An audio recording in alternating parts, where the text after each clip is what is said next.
Righto guys, we're on our way to pick up a donor vehicle.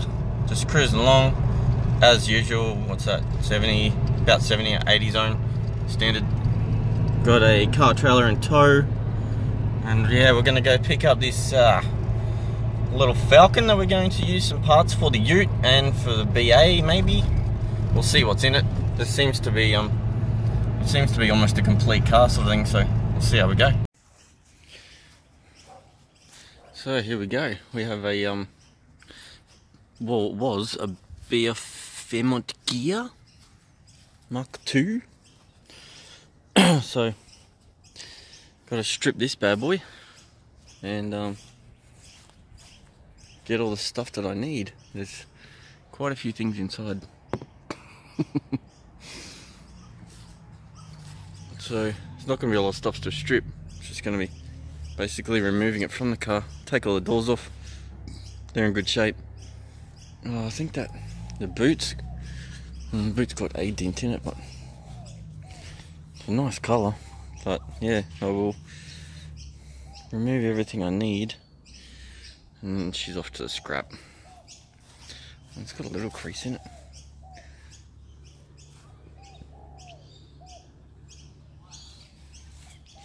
Some skidders. Alright.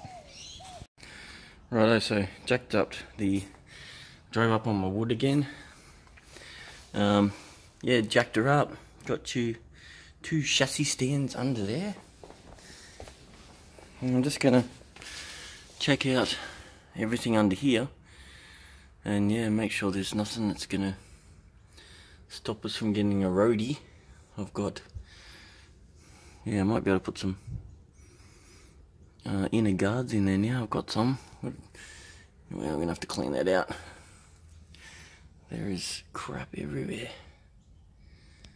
Anyway, we're gonna check out the tie rod ends and ball joints, because these are known for the lower ball joint failing. And yeah, leaving you stranded on the side of the road with a wheel that's not facing the right way. And yeah, a messed up guard. So yeah, let's check out everything in here, have a look at the brake pads as well, and make sure that we're all good on both sides.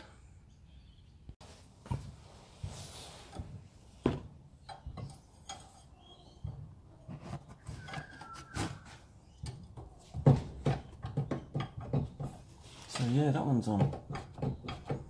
Look at that.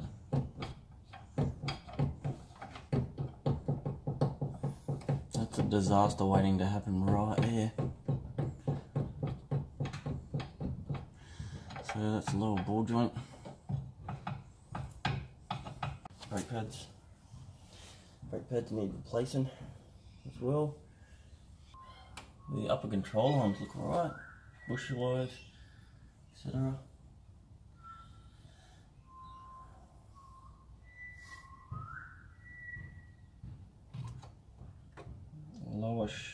Lower strut bush looks good.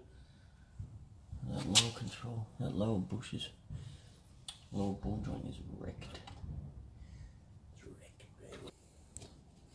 So when replacing brake pads, first thing I want to do is grab the top off that and take the seal out, like so. Yeah, it's not looking too pretty there, as you can see. So what I'll do is get a syringe and grab some of that crap out of there. Righto, so we have to replace the brake pads on all four corners. What I'm going to do is take some of that old fluid out, because when you compress the pistons and yeah, the brake fluid will come back up into the reservoir. So I'm going to get as much out of this as we can. Got my little syringe here from Autobahn. Does the job nicely. Set up my drain bucket down there. So just get as much as you can.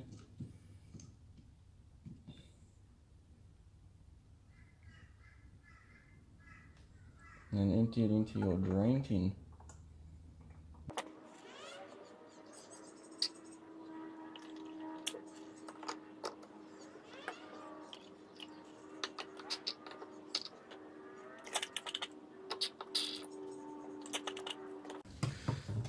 So just got some of this laying around, .4. So what I'm going to do is just wait until I've compressed all the cylinders, got all the new brake pads in there. Oh, the pistons I should say. And then once that's done, then we can bleed them. Righto, first thing I'm going to do is get the front caliper apart so I can have a look at the brake pad number. How's this not really good either? Then I can get the number off it and just make sure that I'm getting the right part. I just like to do that because some of the books at Repco, Autobahn, whatever, they're not entirely accurate. So what I do first is just grab some pliers and twist this brake line until it wants to come out of its holder like that. Then you just undo this bottom one. It's 12mm, and this will usually turn just because it feels like it. Wedge that in there, undo this guy.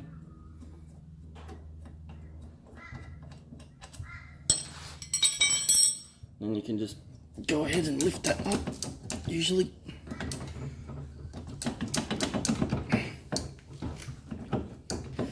See, the pads are caught on the lip on the rotor. So what we'll do is just try and wedge it. Have to open the whole thing up.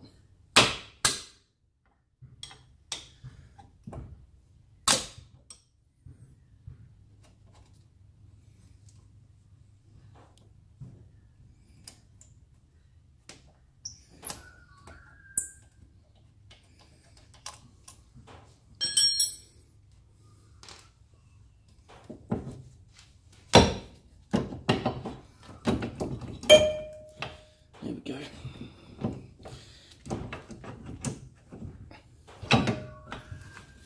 There we go. Opened up. And there's our pads. See, they're not dead yet, but they're definitely getting there. Rather change them now than, wait till it's too late. There we go. 2 pads. So then what you gotta do is, next step is always the funnest.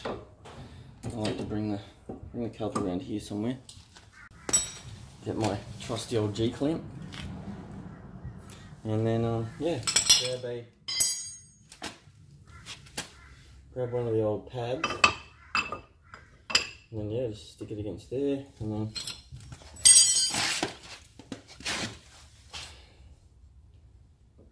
get it in there.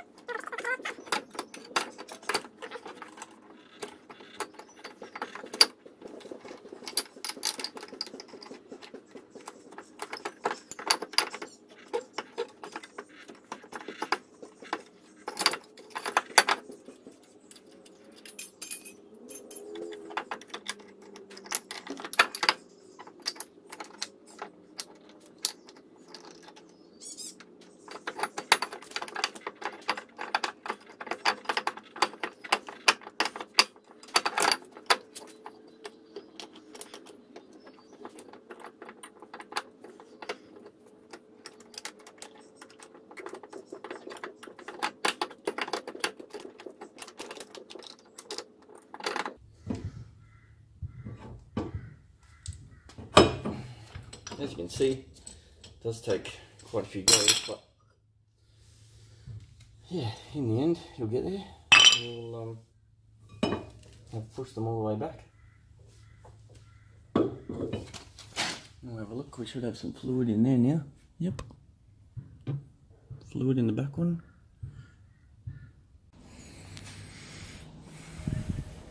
Righto, guys. So this is where we're at. We had a couple of days stripping the other car, which I'll show you in a second, but pulled the arms out, got them, got new ball joints put in. Both bottom ball joints were stuffed, but everything else looked okay. So yeah, just got them new ball joints put in to the arms, and we've got some new parts here. We've got new front brake pads and new front rotors, because they had probably the biggest lip I've seen on a pair of rotors ever.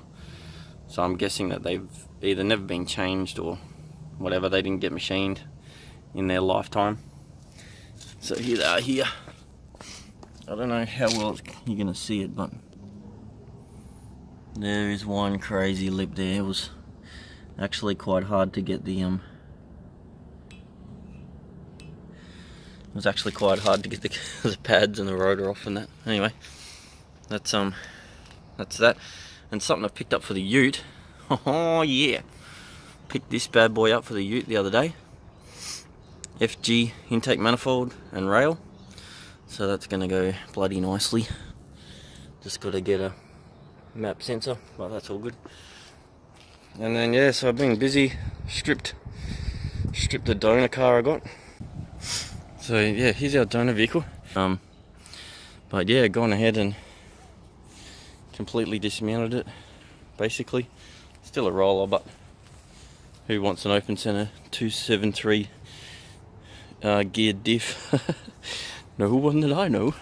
Anyway, so it's not in too bad a shape. There's some doors and that, but yeah, the rest of it is basically junk. So all that's going in the this will be going to the scrap metal soon. Chuck the rest of it out. Yeah, so that's what I've been busy doing. Completely stripped it. There is nothing left in here either. A couple of brake lines. That's about it. So yeah, been busy ripping all that. I've got all these rubbers. These are going to come in handy. The Mrs. F6 is has some really bad rubbers, so pretty much got every rubber out of it. And then we've got some bits up there trying to get rid of.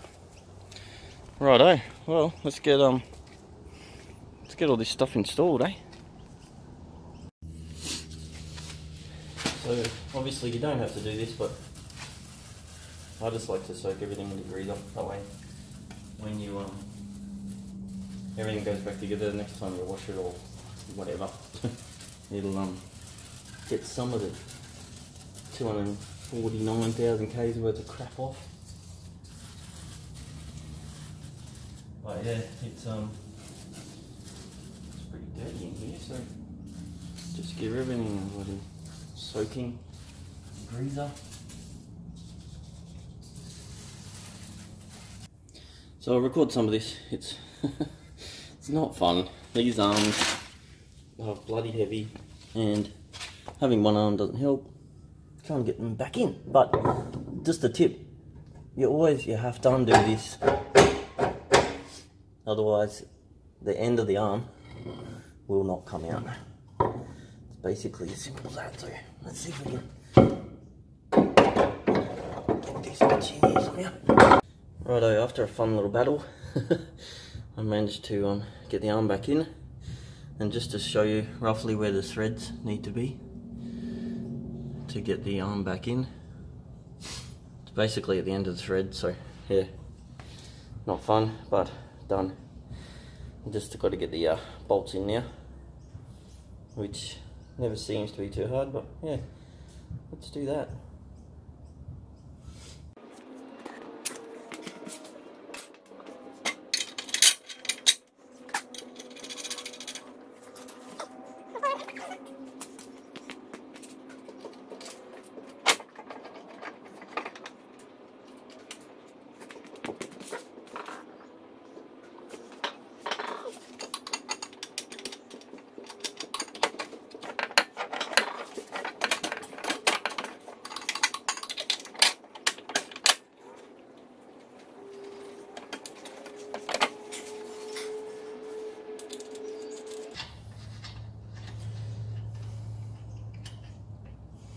Righto, with them in, we can, the next step will be to get this up into here and get the strut in the right spot. But yeah, it's a lot easier with the jack under there. So yeah.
Righto, we're back around this side.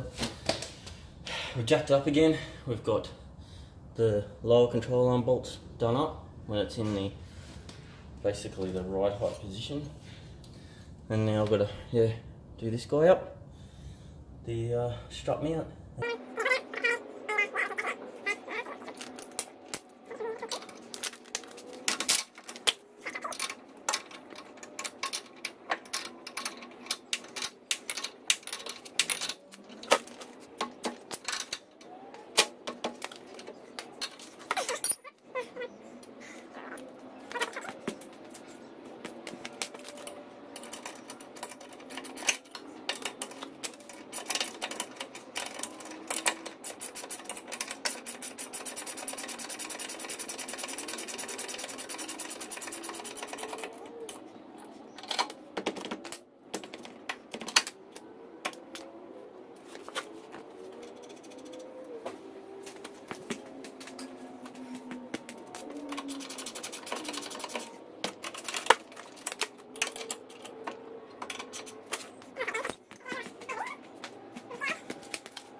Medium FT foot pounds on that one, and then should be able to crank this up a bit more now because I've got the steering lock. That one medium FT to FT. Alright, righto, getting there now. We've got lower control arm inners done up, front and rear. We now have the shocky mount done up. I like to just check everything now and then when you're doing everything up, so another little crank on this guy wouldn't hurt it, just to make sure it's not going to come undone. That's good. And our ball joint is medium FT to FT. Tie rod end's done up, this guy here. So that's all buttoned up at approximately right height. Like it doesn't have to be exact, but I just like to do it around there. So around there. Excuse me. Now we can get some stoppers back on it. So let's do that now. Got our fresh rotor here. Open this bad boy.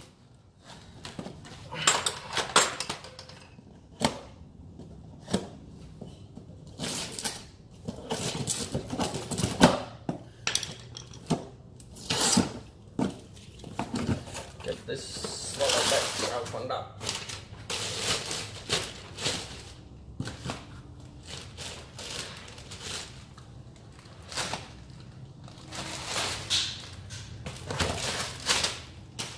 All right. Don't like they're the lightest B series, obviously, because they're an XT. So, in my opinion, you don't need anything crazy in the stopping department. Just new would be good, instead of the junk that we pulled off it.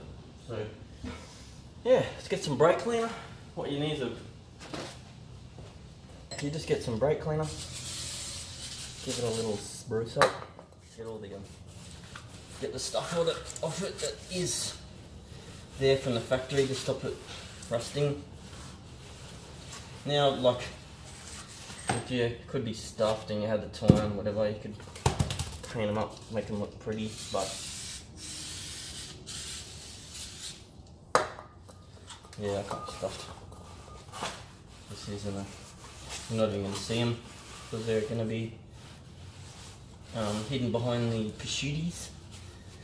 So I'm not going to bother, just going to clean everything out, make sure there's no scale or any sort of deposits on here that's going to make the disc not seat properly. Just run my hand around everywhere, just make sure we're all good. But yeah, it's looking pretty good so far. And we'll just whack this bad boy on.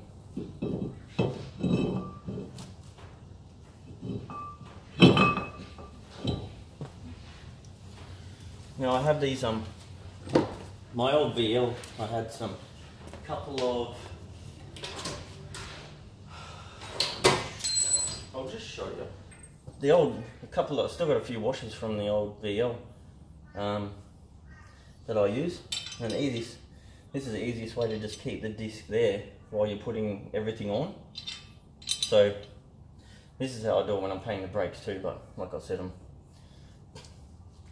not going to bother with that because, yeah, just because I just going to move house soon, so can't be stuffed really, so just going to whack these guys on.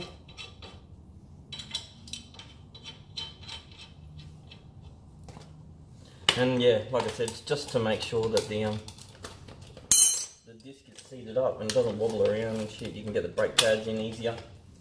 It works quite well.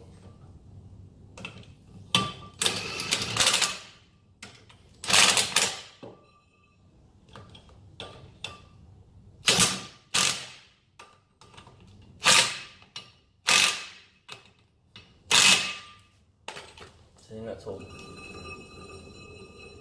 sanded up now.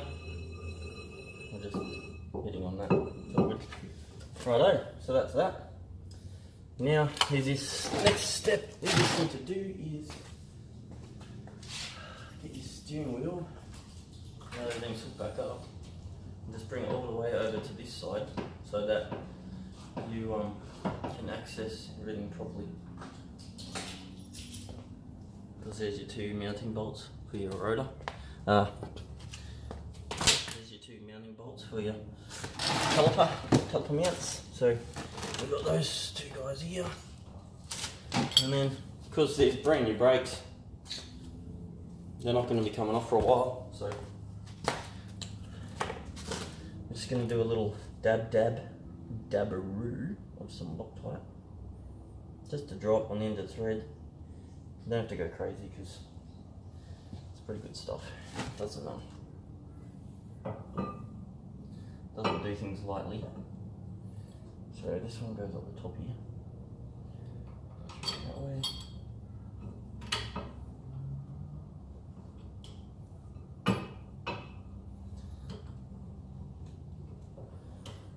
Sometimes these aren't very friendly to me, but such is life.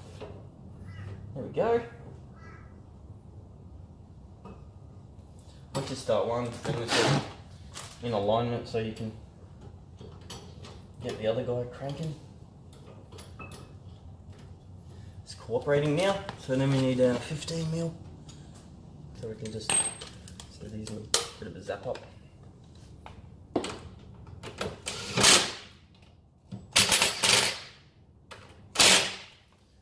And then, obviously, we don't want our caliper coming off ever, so give these a crank up.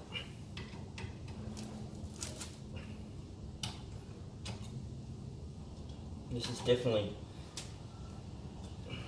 mostly FT to FT. Do not want them coming undone. Alright, now, next thing we need is our little doodads. Honestly don't know what they're called, but they are our little brake pad thingamabobby jiggies.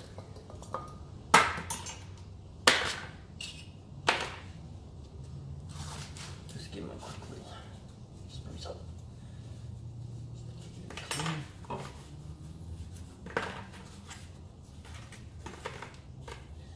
And then they go in here.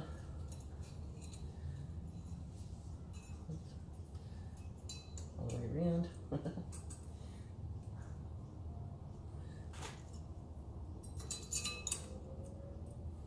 They just clip in there like that.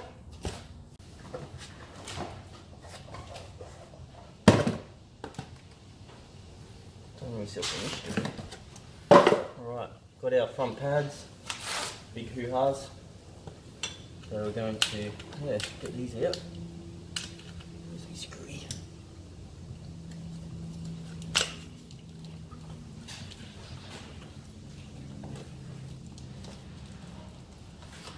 Get these guys out of here.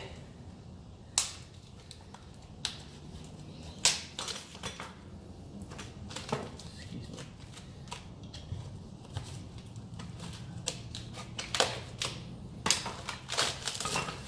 Righto, now I just like to check them and make sure they're not exactly the same then.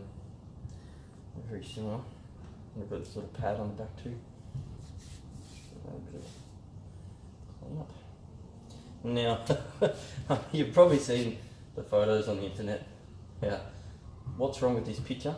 I don't know how they do it, but sometimes people put brake pads in the wrong way.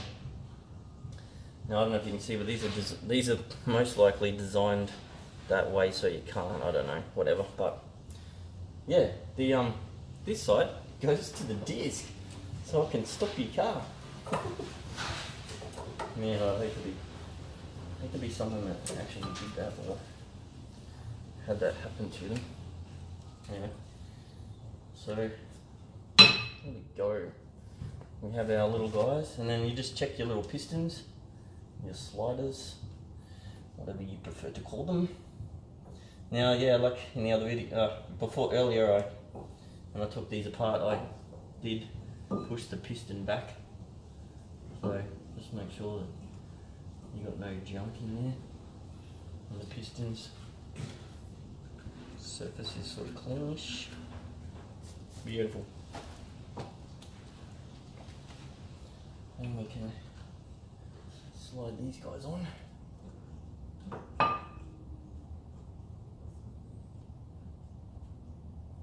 Beautiful. Now, same again. I just like to get our little guys. Yeah, there's one. Now two little.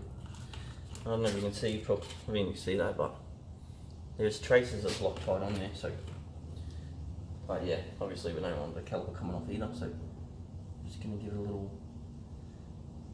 Just gonna give it a little dabberoo, a little dabberlocky.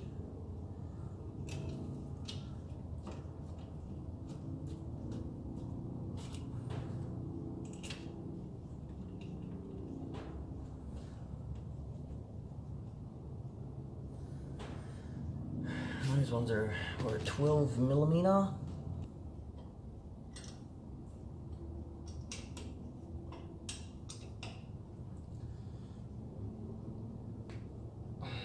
It's okay. So that's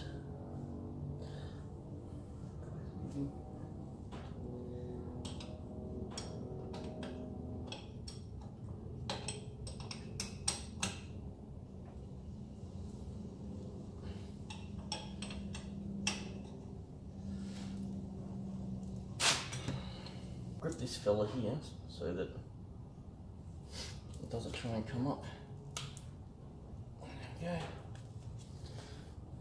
They're only small bolts, so you don't want them too tight, but you just want to make sure that they're tight.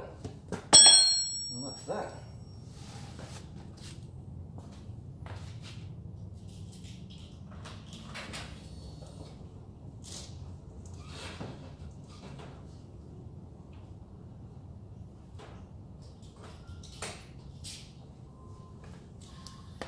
Righto, there we go guys, so we have our new pads, new rotor, and everything's back together.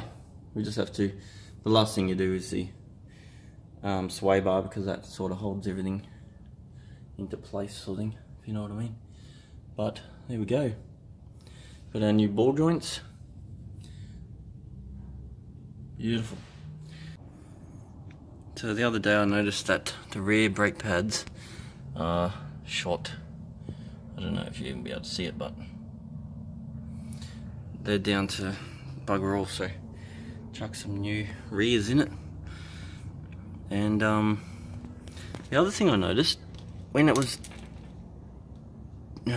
shit, that sucks.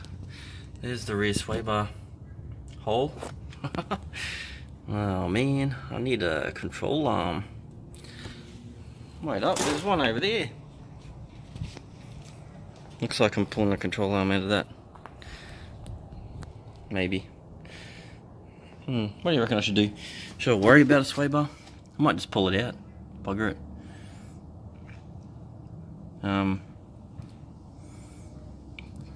It's not going to be a necessity. I'm not going to be doing any track time.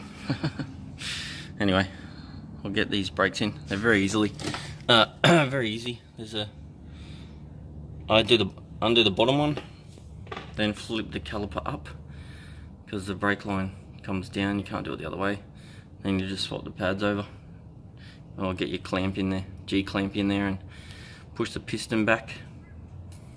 And that reminds me, I'd better take the top off the reservoir again, so that all the air and stuff can come out. Alright, cool. Alright, there we go. New pads installed. Push the piston back. Did those two up. Other two pads, they were not in good shape. The old ones. Yeah, there's my new sway bar links, but yeah, I'm not going to be able to do that, so I think I'll just pull sway bar out for now, and yeah, get another arm. Whether I pull it out of the BF over there or not, I'll see what happens. But yeah, cool as. Alright, well, I think we're ready for a roadie now. Fresh brake fluid. There's one little oil leak there. I've cleaned it up. I'm just gonna patch it up with some silicone RTV. Yeah, new brakes are on. Everything works now. Just need to clean. Give it a good clean tomorrow. And then yeah, probably get a roadie on Monday, I think. And then we can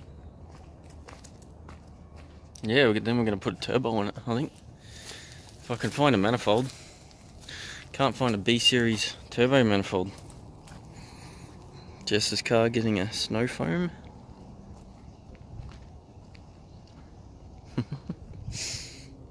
Sweet. Pretty happy. Didn't cost a lot. I'll add it up and put it at the end of the video. Tell you what everything cost me, but I think we yeah, I think we're good to go, eh? Everything works. Just took it for a decent drive, nothing crazy, but just around the block and that. Oil looks pretty fresh. Probably change it in a few thousand, but yeah. See how we go with the roadie, and then we'll look at trying to find a turbo manifold and get a turbo on it, because we have the entire intercooler set up off Jess's F6, the purple one down there, because she we just put a bigger one on hers, but yeah, I have her full BF F6 exhaust from dump to tip, so that's gonna go on. And just need a manifold and a turbo. Alright, so here we have our book of Barris situations. So what we're gonna do is keep everything here, log everything, so I can give you guys like exact pricing and what everything cost me and all that sort of stuff. So, righto. So the BA XT, so here we go. So we've got a cost breakdown. So price of the car was $500. Then our tail shaft center bearing, uni joint, rear shocks, rear brake pads, front ball joints, front rotors, front brake pads, drivers, rear door lock, and the BF tail light. So all up, it came to $984. So that's not bad, less than $1,000.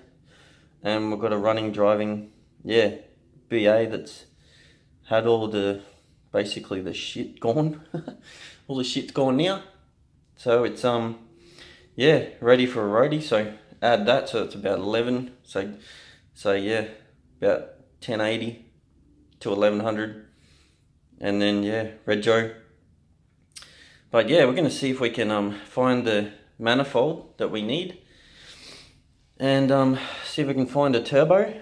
And yeah, I'm going to show you guys how to turbo your NA Falcon. NA Barra. I'm going to chuck a turbo on it, see how it goes. And then do a rundown of all the costs involved.